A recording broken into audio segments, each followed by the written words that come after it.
Shalom à vous, je bénis le Seigneur pour la grâce qu'il nous accorde de nous retrouver ce matin pour continuer dans la lecture de la parole de Dieu. Aujourd'hui, nous allons lire un nouveau chapitre, mais avant, faisons cette courte prière. Père, nous te rendons grâce, nous te disons merci.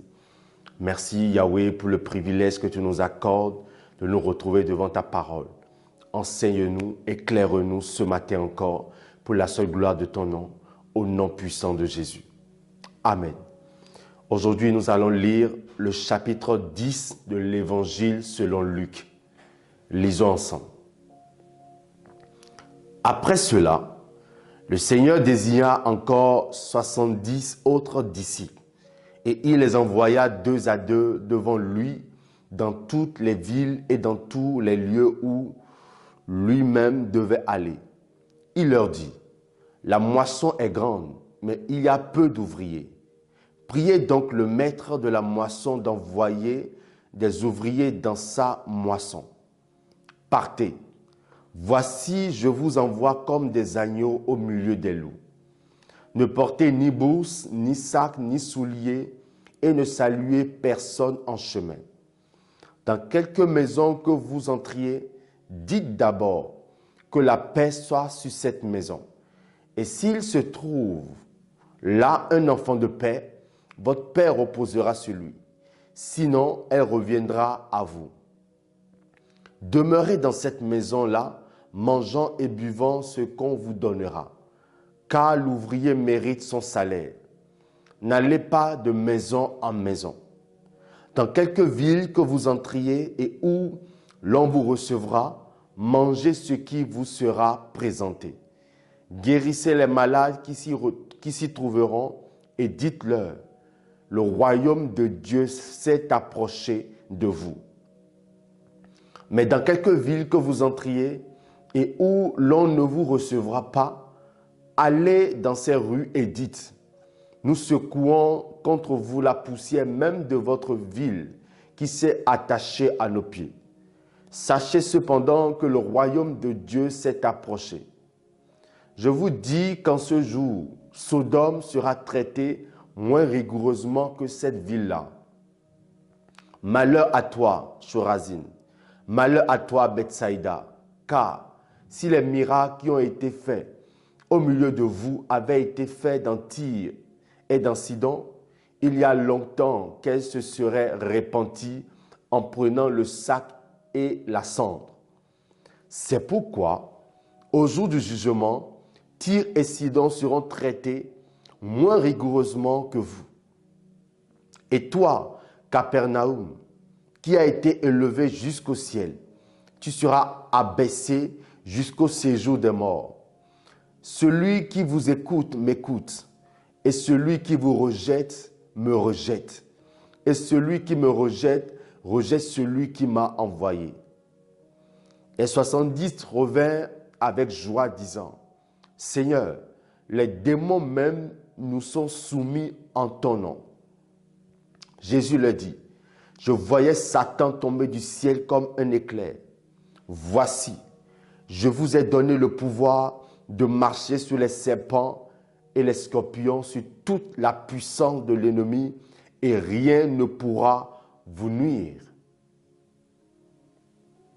Cependant, ne vous réjouissez pas de ce que les esprits vous sont soumis, mais réjouissez-vous de ce que vos noms sont écrits dans les cieux.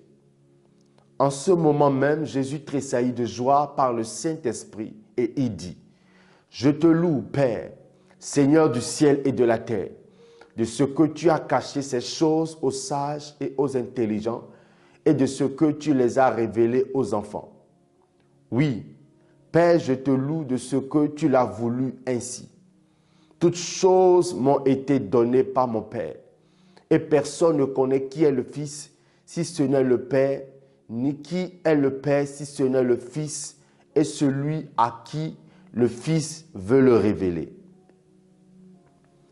Et se tournant vers les disciples, il leur dit en particulier, heureux les yeux qui voient ce que vous voyez, car je vous dis que beaucoup de prophètes et de rois ont désiré voir ce que vous voyez et ne l'ont pas vu. entendent ce que vous entendez et ne l'ont pas entendu.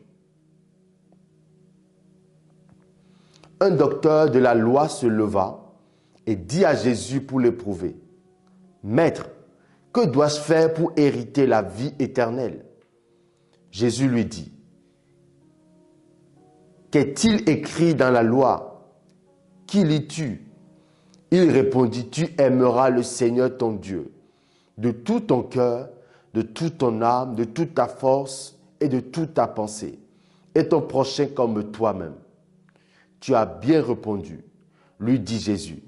Fais cela et tu vivras. Mais lui, voulant se justifier, dit à Jésus, et qui est mon prochain? Jésus reprit la parole et dit, un homme descendait de Jérusalem à Jéricho.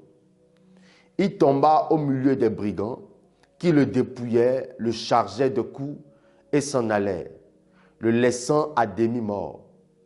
Un sacrificateur qui, par hasard, descendait par le même chemin, ayant vu cet homme, passa outre.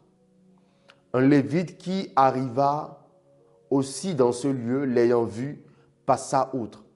Mais un samaritain qui voyageait, étant venu là, fut ému de compassion lorsqu'il le vit. Il s'approcha et banda ses plaies, en y versant de l'huile et du vin. Puis il le mit sur sa propre monture, le conduisit à une hôtellerie et prit soin de lui. Le lendemain, il tira 2 deniers, les donna à l'hôte et dit, « Aie soin de lui et ce que tu dépenseras de plus, je te le rendrai à mon retour. » Lequel de ces 3 te semble avoir été le prochain de celui qui était tombé au milieu des brigands? C'est celui qui a exercé la miséricorde envers lui, répondit le docteur de la loi. Et Jésus lui dit, va, et toi, fais de même.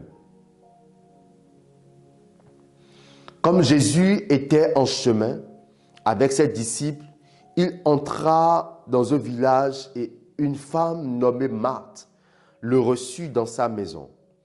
Elle avait une sœur nommée Marie qui s'était assise aux pieds du Seigneur et écoutait sa parole. Marthe, occupée à divers soins domestiques, survint et dit, « Seigneur, cela ne te fait rien que ma sœur me laisse seule pour servir? Dis-lui donc de m'aider. » Le Seigneur lui répondit, « Marthe, Marthe, tu t'inquiètes et tu t'agites pour beaucoup de choses. » Un dernier verset pour ce chapitre, verset 42. Une seule chose est nécessaire. Marie a choisi la bonne part qui ne lui sera point ôtée. Que Dieu bénisse sa parole. J'espère que vous avez été bénis par cette lecture. Dites-moi en commentaire le ou les versets qui vous ont le plus touché. Moi, le verset qui m'a le plus touché, c'est le verset 42 qui dit « Une seule chose est nécessaire. Marie a choisi la bonne part qui ne lui sera point ôtée. » Marie a choisi la bonne part en s'asseyant aux pieds de Jésus pour écouter la parole. Marthe était préoccupée par les divers soins de la maison, mais la bonne part a été celle qu'avait choisie Marie. S'asseoir aux pieds du Seigneur et écouter la parole de Dieu nous transforme, nous accorde la direction divine, nous fait grandir, nous donne la sagesse de la vie. Alors, toi qui as écouté cet enseignement ce matin, tu as choisi la bonne part. Parce que toi et moi, nous avons lu ensemble la parole de Dieu et nous l'avons écoutée. Que le Seigneur vous bénisse abondamment. Demeurez dans la présence de Dieu, demeurez dans cette joie, dans cet amour du Seigneur et que sa grâce abonde dans votre vie. Merci et n'oubliez pas de liker et de partager cette vidéo. Shalom à vous.